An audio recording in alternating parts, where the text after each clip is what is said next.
Welcome Home, a podcast for veterans, about veterans by veterans, is a project of Willing Warriors and the Warrior Retreat at Bull Run. Good morning. I'm Larry Ziliaks, Director of Culinary Services here at the Warrior Retreat.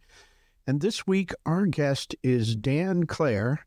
He is with the Disabled American Veterans headquarters in Kentucky, and we're really excited to have him join us because I've tried to get a guest on from each of the major veteran service organizations, and we've had the VFW and American Legion heads on with us, and we're lucky enough to be able to get Dan to join us today to talk about the services that they offer and how veterans can connect with those services. So Dan, welcome to the podcast. Hey, thank you for having me, and thank you for what you and the organization do for veterans all the time. Well, we're very fortunate. We have a loving and supporting community here that makes it possible for us to have the Warrior Retreat at Bull Run and to invite wounded warriors and their families from the hospitals to spend some time, and that's all because of the community around us and the volunteers and the donations and everything that comes into us that makes that possible. Much like you all, I know you survive on not only donations but a number of volunteers. You know, these veteran service organizations don't work without volunteers.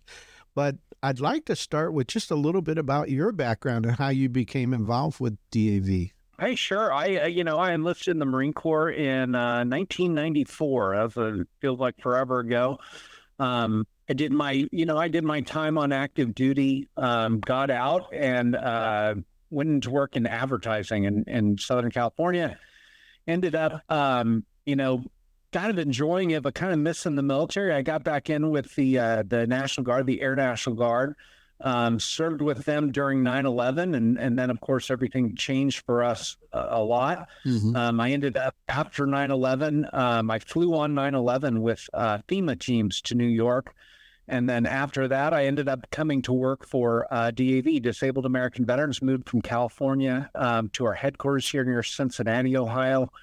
And I've been doing communications and just been involved in all the great programs that DAV does ever since now, going on 20 years. Wow. What was it like to move from California to Kentucky? I'm from the Midwest. I'm from Nebraska. So for me, it felt like I could get in a place where people were a little bit more spread out. I know you guys do some farm to table stuff. Well, my wife is a former Marine as well. And we have a little farm. So we've loved Kentucky. It's been really good to us. This whole area has been great. It's really a kind of one of the great communities for veterans going back all the way to 1920 when DAV was founded in Cincinnati. It's a great place for supporting veterans, just like you all enjoy. Mm-hmm. DAV has been around for a long time, like you say, the 20s. What's the number one call to action for DAV? What's their approach to serving veterans? One of the things about DAV, we have you kind of go to what's the foundation of your organization. I think that's what you're asking, and that's keeping promises to veterans. So we look at things and we say that when you join the military, that old blank check theory, you come in a certain way. I heard that compared recently to a rental car philosophy. When you're checking out a rental car, they look for every ding and dent. And then if when you bring the vehicle back, you're held accountable for what's changed. And in our case, we say, when someone goes into service, they come in a certain way. When they come out, we got to make sure that we take care of them if they were changed as a result of their service. The biggest way we do that is through benefit. And that's an area where, a lot of other organizations are involved in that.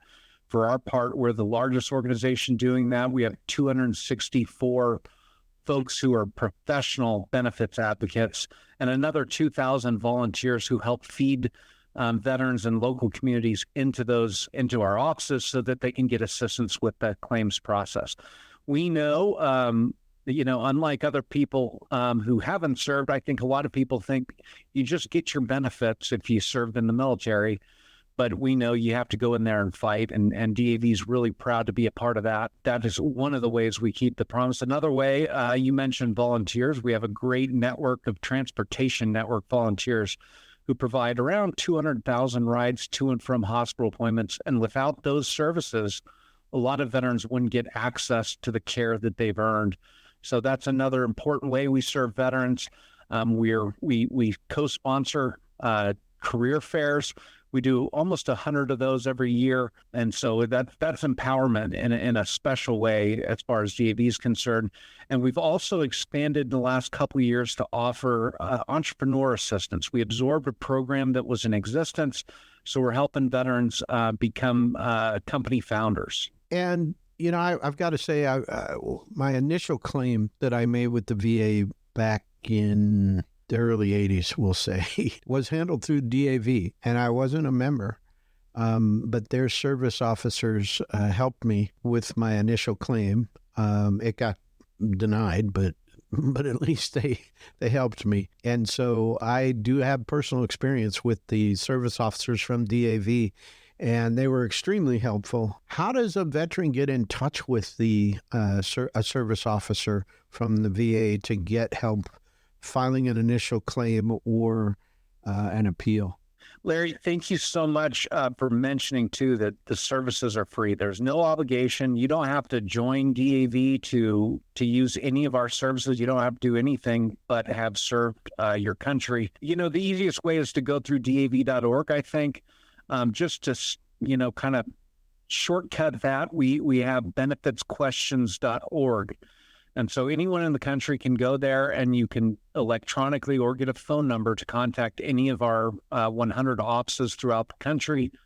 And then we can get the ball rolling on that claims process. Some people think that if you're claiming something that happened 25 years ago, that's not, that you're just going to get denied, or something's expired. And that's not the case when it comes to your VA benefits, certainly.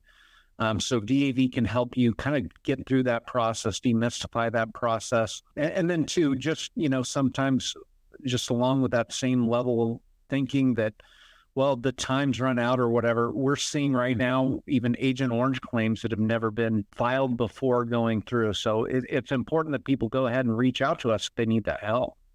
For sure. And I've always been a strong advocate that if you're separating from the military, you need to make a claim to the VA for disability benefits. No matter what you think your condition is, go ahead and get some help from a veteran service officer, either through DAV, VFW, American Legion, but get that help, have them, you navigate the paperwork, which is the hardest thing, but file claims for any injuries that you had, no matter how little you think they affect you, because I guarantee you when you get to be older, they will affect you.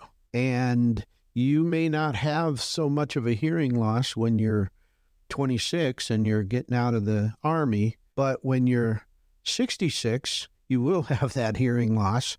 And it's a presumptive condition for most veterans, and you'll get some really good hearing aids. So by filling out and processing a claim when you separate, you'll create a baseline for yourself in the system.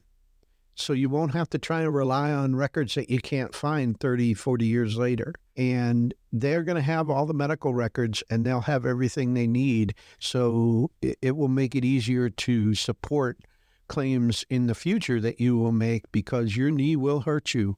Because when you hurt it jumping out of a helicopter or a plane, it will hurt you later in life. And also, you never know what you're exposed to. So in my own case, and many veterans who are older, the PAC Act has made it possible for us to submit Agent Orange claims. I'm a strong advocate of anybody separating should get their medical records, review all the times that they may have been injured, and then submit claims from there. What do you think is the number one reason veterans, when they separate, don't reach out for assistance? Larry, great advice. I think that in some cases, in a lot of cases, when I was getting out, I was in Okinawa, Japan for my last year in the Marine Corps. And I was getting out, and there was a gunny there who was like the retention guy. And when you're leaving the Marine Corps, you don't get as much sympathy, on your way out the door. And this gunny stood up in front of us. I'm not going to mention his name. But he said, look, if you'd like to stay in my Marine Corps for another 3 or 4 years, or even, he didn't say 3 or 4 years, another 7 or 8 months, go ahead and disclose to your physician during your out processing physical any nicks and bruises you think you have. It's a great way to kind of basically be put on hold in the Marine Corps.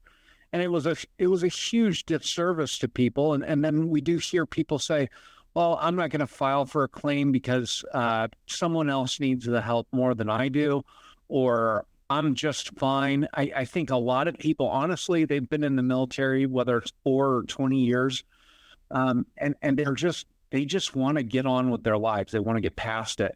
I love your advice. It's getting some advocacy on your way out.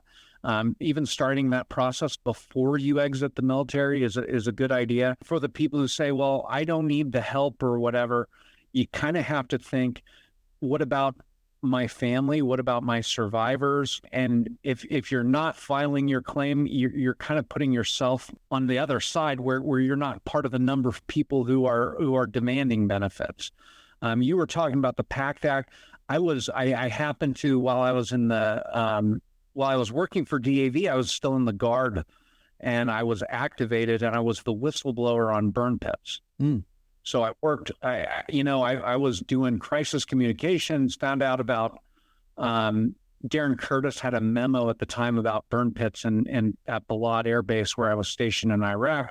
And I sent that back to DAV, and we got the story in the news and started the process with burn pits registry and everything else. And you're another great thing you pointed out was that we're moving into a time frame where a lot of the veterans, time's running out for those Agent Orange exposures. Time's not in terms of not qualifying for the benefits, but in terms of living long enough to receive the benefits that a lot of people should have received 30, 40 years ago. So getting in and getting some help is, we're honored to do it, and we really want people to reach out to us.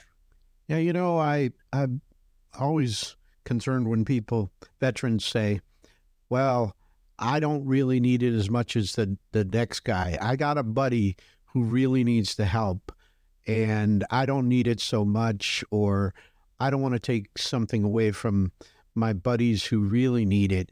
And I tell them that's a bunch of nonsense, because the more claims that veterans make, the more services that are required, the greater the chance that the VA sees a budget increase from Congress.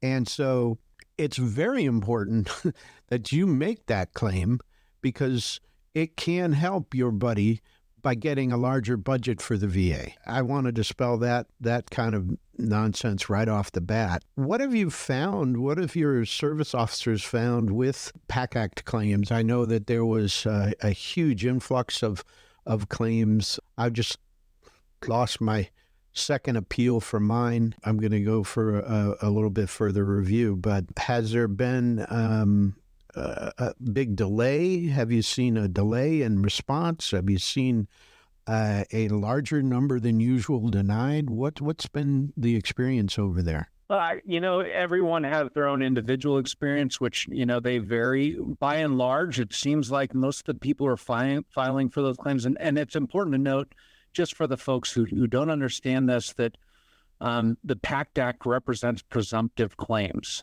These are presumptions. What we've done is we've eliminated the fight just to prove that, hey, I was there. Like sometimes just getting that nexus between military service and a condition you have is one of the biggest hurdles in the claims process.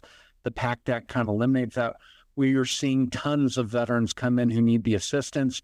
We're seeing a VA that's modernized and has really worked hard to be ready to process those claims, and they're processing the claims at a very large volume, and they're doing it very quickly. We just had our national convention in Phoenix, and we had people who are going through the entire claims process from initial claim to resolution of that claim. The VA sent people. We had people there who were, who are the contractors who evaluate claims, do the medical testing, and we were able to get some people processed in as short as 6 or 7 days for their claim, which is remarkable. And I can't promise that that's going to be a common experience for everyone who visits one of our offices, but there is no reason to go it alone. And we want people to get in and as soon as you can. And you earn these benefits. These aren't.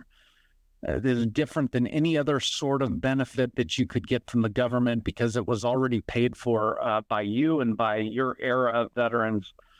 So people need to get in and get cracking on that. Yeah, for sure. I want to talk a little bit about some of your other service lines. The one that's very important, especially to older veterans, is Transportation Link.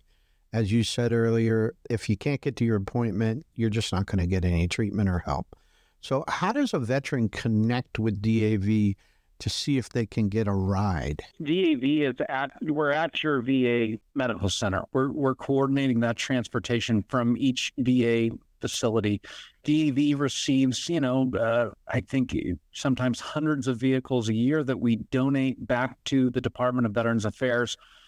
We need volunteers to operate those vehicles, but to get in touch with that transportation, you can find it through DAV.org, and you can call your local VA and just say, hey, I need a lift. Can I talk to someone at DAV? And we have hospital service coordinators who will, connect you with the driver and get that piece taken care of. There is a lot of great things that have kind of come from COVID, as much as everything else about it was awful. We do have more telehealth than before. So you don't have to be physically present for every VA appointment anymore, but the ones that you do need to be at, you really need to be at. And your quality of life and the longevity that you have on this planet can depend on your ability to get into those appointments. So you can reach out to us. You can call DAV. You can visit the website. You can call your local VA. And we'll get you to and from those appointments. It's really important. If you have folks listening who are willing to donate, even if it's a couple days a month or something, to operating one of those vehicles, most of our volunteers say that they get as much or more out of just being that link to services for veterans than the veterans themselves receive from getting to their appointments, which is pretty miraculous considering it's life-saving healthcare that they're receiving. But it's a great way to give back. It's a great way to get into contact. You don't have to have served in the military to serve those who have.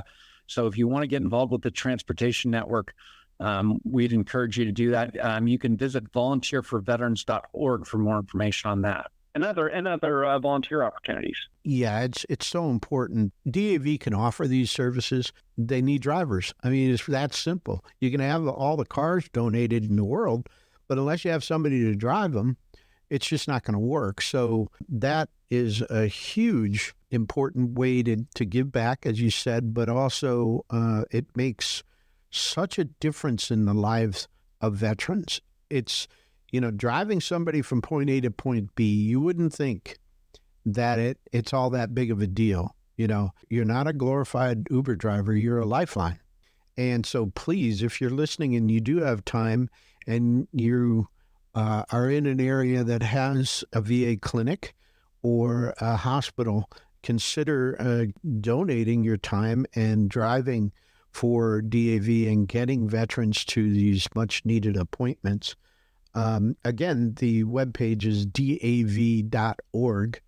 And while you're there, take a look at the webpage. It's got a huge number of resources on it.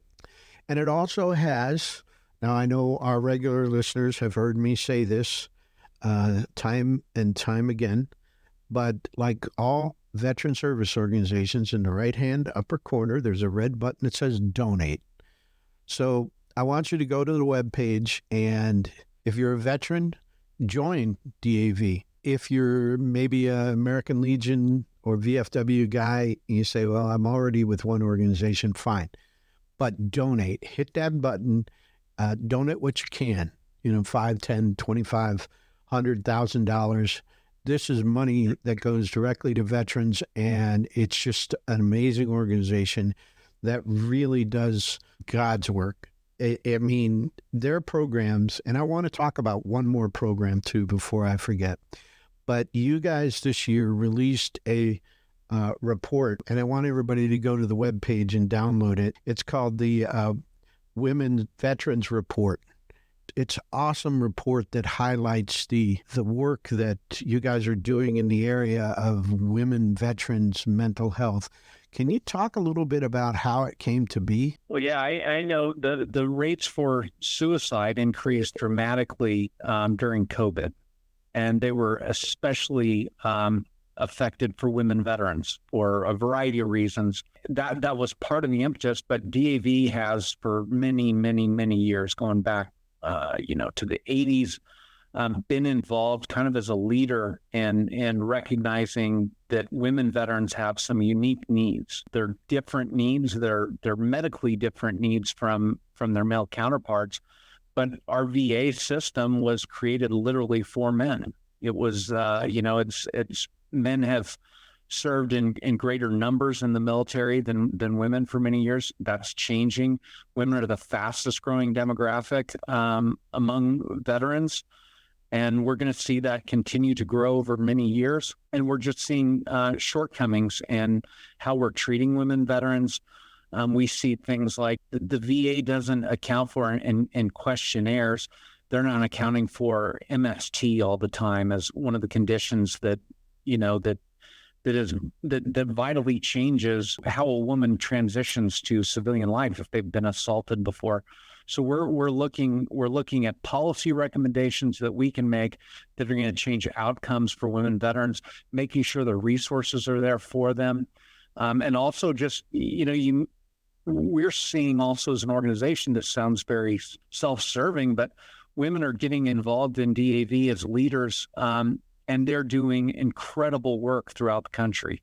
So us being more in tune with their needs and giving them a place where they're in leadership positions within DAV has been a godsend for our charity and for all of our members. So we've been involved. The Women Veterans Report is very important. And there's another report coming out just while we were talking about benefits that made me think of it.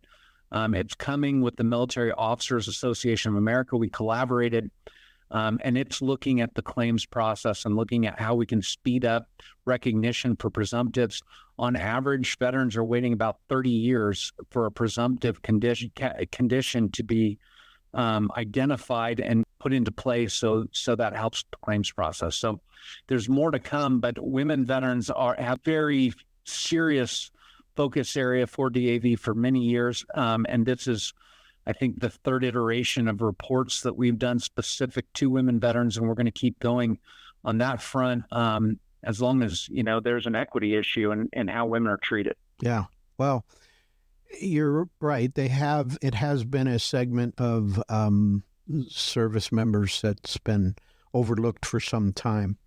And it's, I think, a combination of make up a small percentage of the fighting force, but also you're dealing with a bureaucracy, the VA, that was predominantly run by men, delivering service to men that really didn't understand the issue or how to deal with it. They're getting better, which is good. And your report highlights a lot of that, which is excellent. I want to talk about veterans joining DAV. And in particular, all of my listeners will know, I talk about this all the time. If you're a veteran, you need to belong to a veteran service organization. No ifs, ands, or buts about it. You pick one that benefits you. But all of them, American Legion, VFW, DAV, work on your behalf on a number of fronts. And they need your donations. They need your membership dues to continue that work. One, they work very closely, all of them, with the VA to make sure that the VA is fulfilling their obligations, also helping develop policy with the VA. But most importantly, you will find all of these organizations up on Capitol Hill. And every time you turn on the TV and you see a news story about a hearing involving veteran issues, you will see representatives from American Legion, VFW, and DAV testifying on your behalf. So you may never want to set foot in an American Legion post or VFW post, or you think you don't have a reason to submit a claim or to need the services of DAV, but you need to join because they need your support to support you. So please go to the DAV webpage, dav.org, look at the resources, donate, and then join. It's a lifetime membership. It's next to nothing. It's a little bit over $300 for a lifetime membership. I mean, that's like 3 months at the gym. And there's a payment plan. It's easy to join. There's no excuse.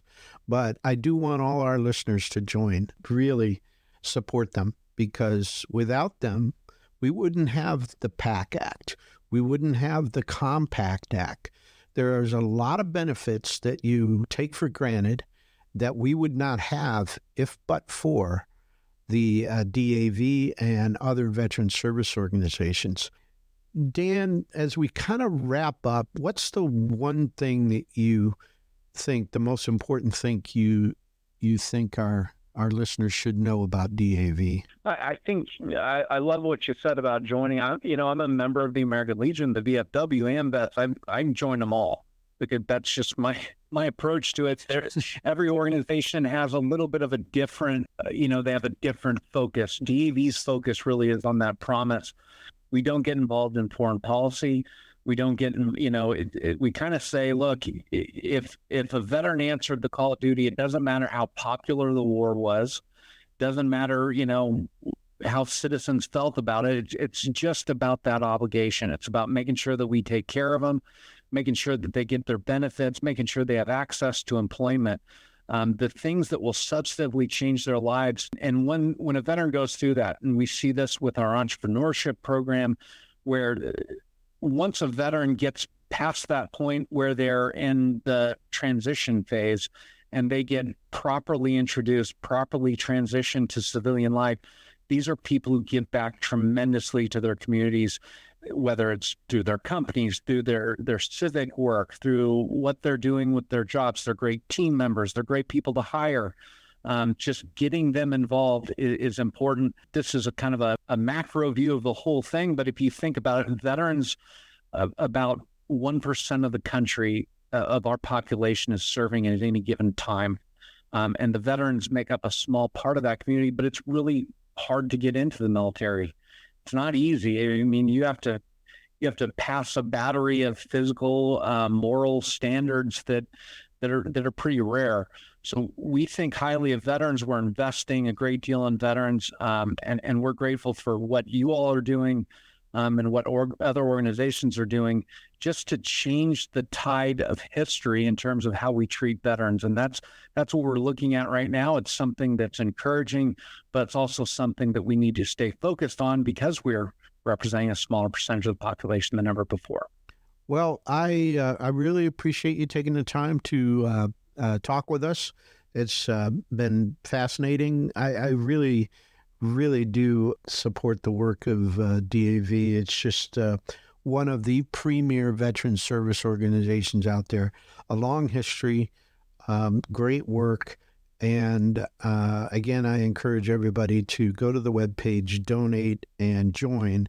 It's dav.org. Dan, thanks again for joining us. Thanks, Larry. Thank you for having me, and thanks for everything that you all do to help veterans. It's really great hearing what you're doing. Well, that'll do it for this episode. For our listeners, we'll have another episode next Monday morning at 0500.